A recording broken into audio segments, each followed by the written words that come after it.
बातमी आता आमदार रवी राणा यांच्या वक्तव्याची। काँग्रेसने डॉक्टर बाबासाहेब आंबेडकर यांच्या भारतरत्न पुरस्काराला विरोध केला होता असं वक्तव्य रवी राणांनी विधानसभेत केले।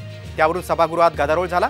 तर काँग्रेसने बाबासाहेबांच्या भारतरत्नाला कधीही विरोध केला नाही, रवी राणांनी खोटी माहिती दिली असं म्हणत आमदार आव्हाडांनी राणांचं वक्तव्य रेकॉर्डवरून काढण्याची मागणी केली। तर विरोधी पक्षनेते वडेट्टीवार यांनी देखील राणांच्या वक्तव्यावरून संताप व्यक्त केला।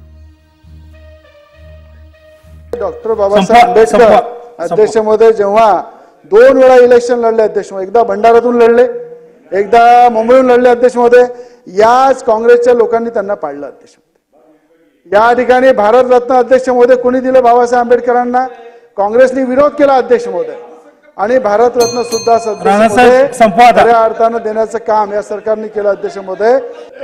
डॉक्टर बाबासाहेब आंबेडकर यांच्या भारतरत्नाला विरोध केला नाही, जे रेकॉर्डवर नाही, जे कुठेही नाही ते बोलून गेलेले आहेत, ते रेकॉर्डवरनं काढा। आणि काँग्रेस आव्हाड साहेब याची तपासून नोंद घेण्यात येईल। बाबासाहेबांना भारतरत्न देण्यासंदर्भातला कधी काँग्रेसने विरोध केला नाही। एक अध्यक्ष महोदय, संविधान निर्माते बाबासाहेब आंबेडकरांना संविधान सभेचे अध्यक्ष कोणी केलं? यांनी केलं? आम्ही महात्मा गांधींनी केलं। महात्मा गांधींचा विरोध वैचारिक असेल, पण बाबासाहेबांच्या विद्वत्तेवर पूर्ण विश्वास होता।